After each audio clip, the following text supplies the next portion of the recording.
Hello guys, welcome back to another special video. This is the RGPV Maths 2 specialized video based on important questions of M2.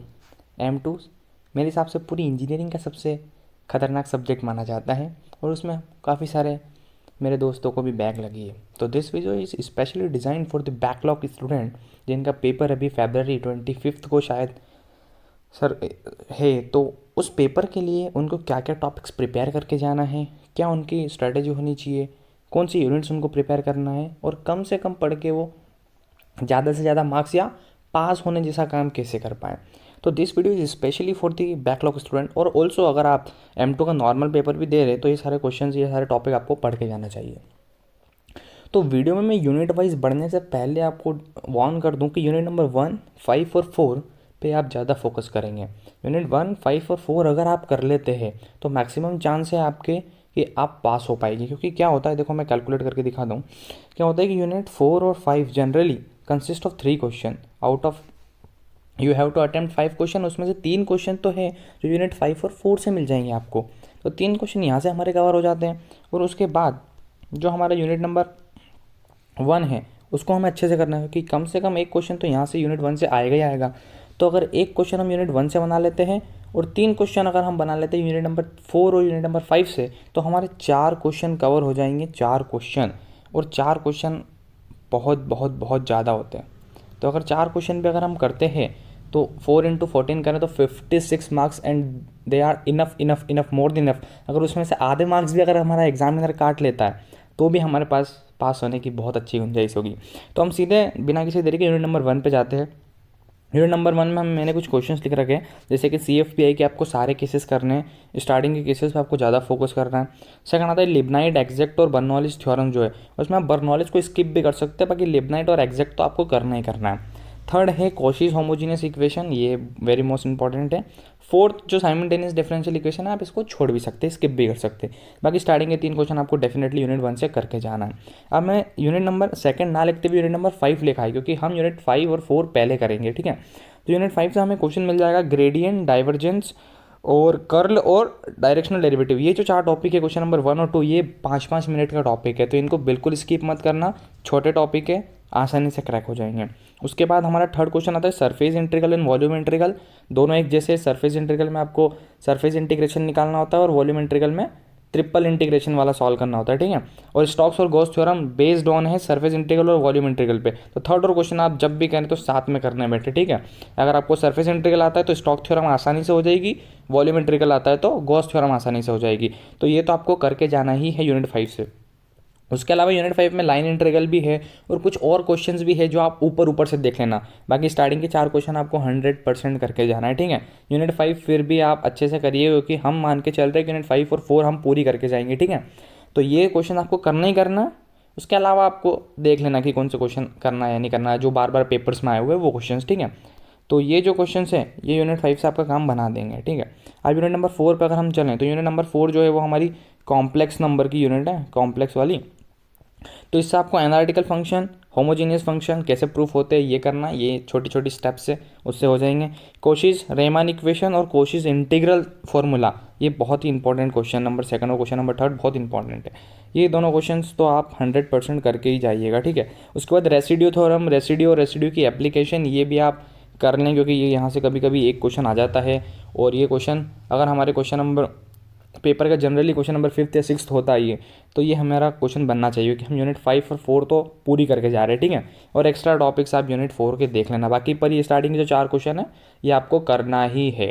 ठीक है, तो यहाँ पे हमारी majorly हमने unit 1, unit number 4 and unit number 5 ये हमने हमारी कंप्लीट कर ली है. यूनिट 4 और 5 हमें अच्छे से करना है चाहे कुछ भी हो जाए. उसके बाद यूनिट नंबर 1 में जो मैंने क्वेश्चन बताया वो प्रिपेयर कर लें. उसके बाद यूनिट नंबर 2 में सिर्फ और सिर्फ मैंने एक ही ढंग का क्वेश्चन डाला हुआ है.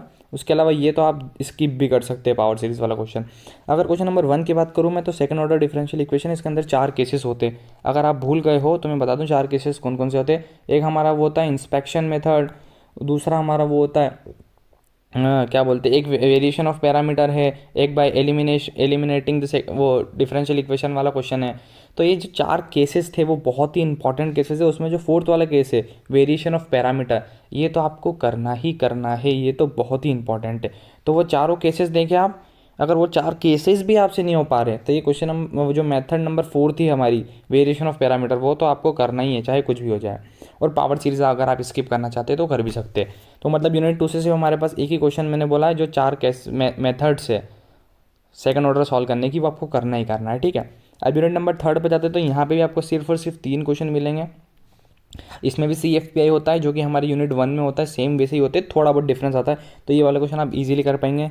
लैग्रांज और चारपीट, ये दोनों क्वेश्चन को करना ही करना है। जो हमारा M2 का पेपर था, जो बैक का पेपर नहीं था, उसमें चारपीट से क्वेश्चन नहीं आया था, तो इस बार हाईली चांस है कि चारपीट से क्वेश्चन आएगा ही आएगा, ठीक है। तो यही सारे कुछ क्वेश्चंस थे जो आपको M2 के लिए प्रिपेयर करके जाना है। तो ट्रिक और स्ट्रैटेजी क्या होने वाली है? टिप तो बड़ी सिंपल है, टिप्स मान लो इसको आप, टिप्स में बड़ी सिंपल है। 4, 5 को पूरी करके जाना है, क्योंकि यहाँ से हम 3 क्वेश्चन बना लेंगे। यूनिट नंबर 1 को अच्छे से करना है ये सारे क्वेश्चंस, तो यहाँ से एक क्वेश्चन बन जाएगा। हो गई हमारी टिप्स और स्ट्रैटेजी जो हमें फॉलो करना है हमारे पेपर की प्रिपरेशन के लिए। अब इसको थोड़ा अप्लाई करके भी देखते हैं। तो मैंने अभी जून का 2020 का M2 का पेपर खोला हुआ है, क्योंकि 21 का मेरे को कहीं पर मिला नहीं ऑनलाइन, और जो 22 का हमने पेपर दिया था वो भी अभी कहीं पर अवेलेबल नहीं, और मेरा पेपर भी मैंने उसी दिन वहीं फाड़ दिया था।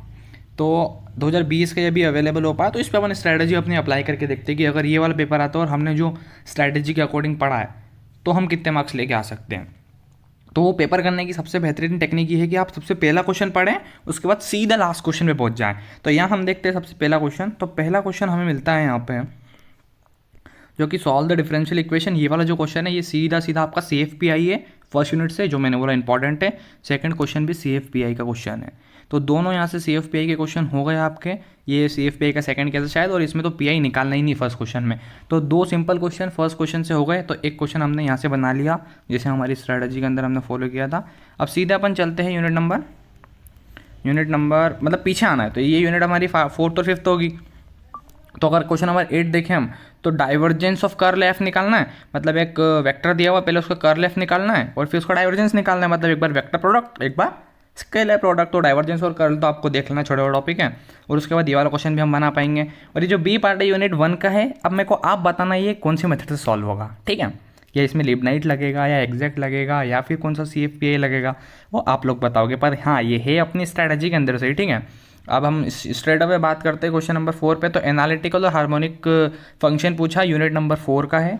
तो ये भी हमारा क्वेश्चन बन जाएगा, ये भी हमारा IMP के अंदर लिखा हुआ है, ठीक है। तो हमने फर्स्ट क्वेश्चन बना लिया, हमने 7th बना लिया और 8th तो बना लिया। तो 3 क्वेश्चन तो हमने स्ट्रेट अवे यहाँ से बना ही लिए, तो पास तो हम वैसे ही हो गए। अब मूव करते हैं छठे क्वेश्चन पे। तो छठे पे फिर से पूछा हुआ है कि एनालिटिकल फंक्शन एनालिटिकल प्रूफ करना है, ये हो जाएगा। और इसका जो बी पार्ट है ये है आपका कोशिश रेसिड्यू जो एप्लीकेशन है उससे हो जाएगा। तो ये वाला क्वेश्चन भी यहाँ से बन गया। तो आपके तो 4 क्वेश्चन बन गए भाई, बल्ले बल्ले हो गई। फिर आपको आपके रिवर्स ऑर्डर में आ जाना है वापस, जो भी है। फिर आप सेकंड क्वेश्चन पढ़ते हैं। तो सेकंड क्वेश्चन मान लेते अपने से नहीं बन पाया, ठीक है, टफ लग रहा है, छोड़ देते। फिर हम क्वेश्चन नंबर 3 पे आते हैं, जो कि हमारी 3rd यूनिट से। तो 3rd यूनिट से क्या था, चारपीट आया। मैंने बोला था चारपीट तो आएगा, चारपीट कर लिया। और इसका जो बी पोर्शन है ये है अपना CFPI ऑफ थर्ड चैप्टर का CFPI है। तो ये बात दोनों क्वेश्चन भी आपके हो जाएंगे। तो 5 क्वेश्चन तो स्ट्रेट अवे हमारे इस पेपर के हमने बना लिए। हमारी स्ट्रेटजी से हमने भी कुछ ज़्यादा पढ़ा भी नहीं है, जो वो 4-5 टॉपिक है हर चैप्टर के वही पढ़े, ठीक है। 5 क्वेश्चन यहाँ हो ही गए। उसके बाद भी अगर हम देखें चौथा क्वेश्चन, तो चौथा क्वेश्चन भी क्या है, यूनिट नंबर 1 से आ गया। ये वो CFPI का क्वेश्चन है, ठीक है। उसके बाद बी जो पोर्शन है इसका, वो एग्जैक्टनेस चेक करना है, मतलब एग्जैक्ट इक्वेशन से क्वेश्चन आ गया। मैंने बोला था लिबनाइट और एग्जैक्ट तो कर ही लेना। तो 6 क्वेश्चन हमने पेपर के बना लिए। 7वां क्वेश्चन देखते हैं, solve the following differential equation. इसका पीछे वाला पार्ट पर होगा तो आपको पता चल जाएगा by changing in a normal form. That means ये मेथड 2 है चैप्टर नंबर 2 की, कि नॉर्मल फॉर्म में चेंज करके करना है, ठीक है। तो ये वाला क्वेश्चन भी मैंने IMP में लिखवाया, तो ये भी बन गया। उसके अलावा जो बी पार्ट है सीरीज़ का है, मतलब ये पावर सीरीज़ का है। तो अपन ने ये नहीं पढ़ा हुआ है, ये आपकी इच्छा हो तो पढ़ लेना और ना हो तो ना भी पढ़ना। तो भी हमारे 6 साढ़े 6 क्वेश्चन इस पेपर के बन गए, ठीक है। और 6ठा 7वां 8वां तो हमने देख लिया है।